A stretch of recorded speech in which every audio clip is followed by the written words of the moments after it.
I want to ask you about something you talked about on live television. It was a very serious and painful issue. You were asked about the epidemic of sexual violence and rape in Pakistan. And you acknowledged the seriousness of the problem, and you talked about Pakistan's strict laws. You were also quoted as saying that the practice of women wearing veils, quote, is to stop temptation. Not every man has willpower, you said. If you keep increasing vulgarity, it will have consequences.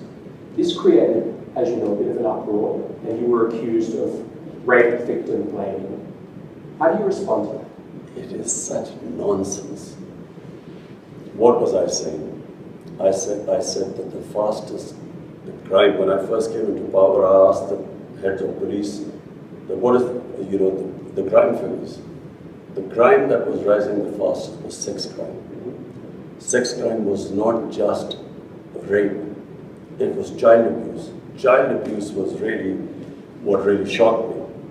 And the disturbing thing was that barely 1% got reported. The families of the victims, whether they were girls or whether they were children who were being abused, were so embarrassed that they would not report it. So therefore, what I was saying was that law enforcement can then basically only deal with less than 1%. The rest the society has to deal with. And the society through awareness. And I never said veils, this was never said. I said the concept of parda. Concept of parda is avoid temptation in the society. So, and I went further. We don't have discos here, we don't have nightclubs. You don't have any, like in Western societies, you don't have any places where boy meets girl. So it is a completely different society, way of life here.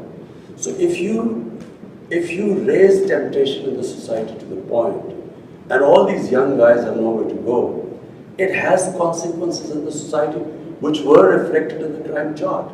So one, you fight sex crime through law enforement, but because the majority, and majority means 99% of sex crimes are not reported, and this is according to the police officers.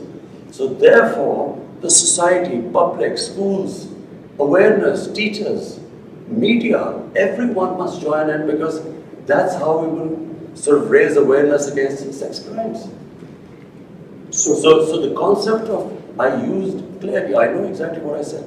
I said the concept of parda. Parda is not just to, it's to reduce temptation in the society. So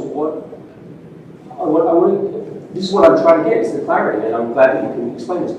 What are the forms of temptation that need to be curtailed to stop the rise of rape? For one, and remember, rape is less. Okay, sexual violence. What are the forms of temptation? So child abuse is much more than rape. Okay. So these were the shocking things. So, for instance, one thing we also discovered, because then we did a bit of research on mobile phones. Right. Children have mobile phones. Material available on mobile phones.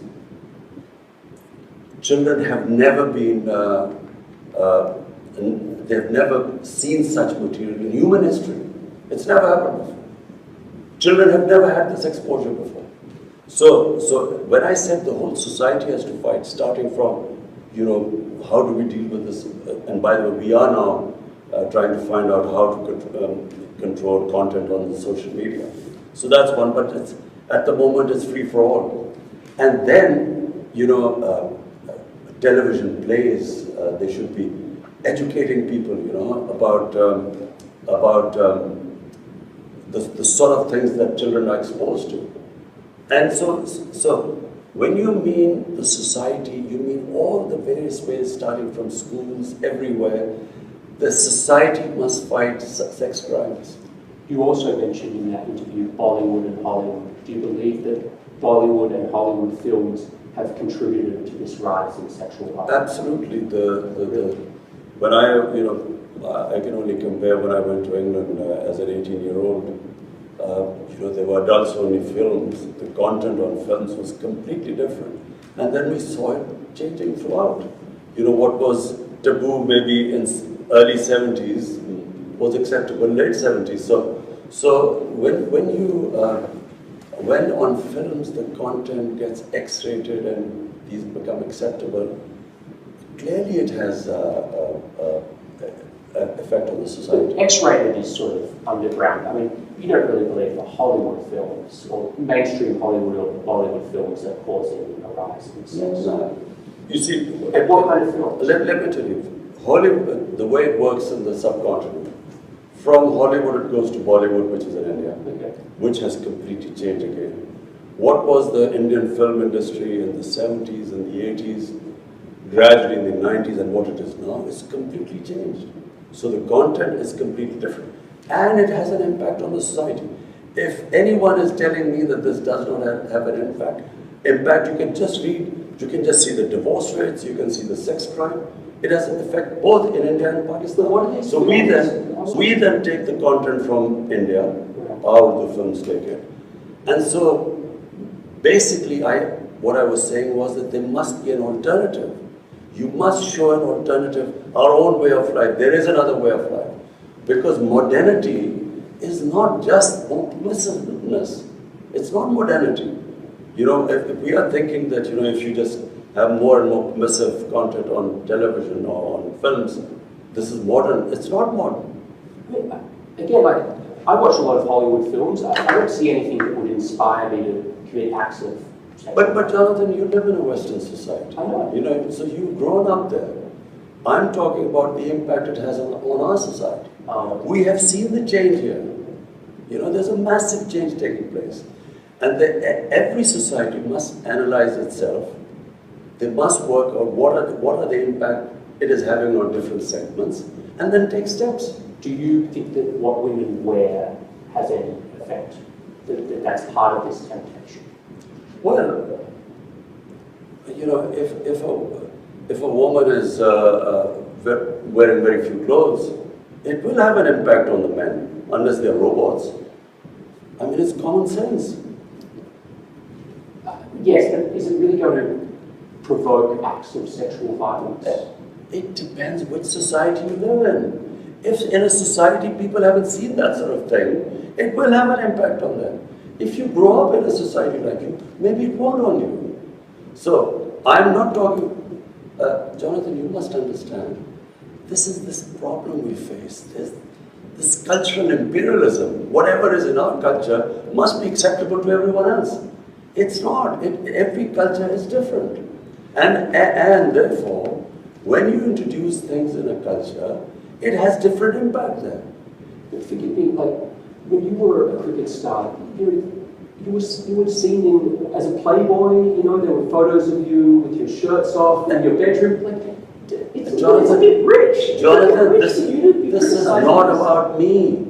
It's about my messenger. Like, don't you feel like it's a bit rich for you to say Jonathan, listen, it's about my society. My priority is how my society behaves, what reactions are caused in my society. So when I see sex crime going through the roof, it's not just me. We bring people, sit down and we discuss it from different sectors of the society. We sit down, we discuss how we're going to tackle this. We have a problem. Now, are you going to tell me that I'm going to sit back and say, okay, we have this rising sex crime, but because of Australia it doesn't have any impact, so we should do nothing about it. It is having an impact in my society. We have to do something about it. It doesn't mean what Imran Khan did 40 years or 50 years ago, so it's hypocrisy.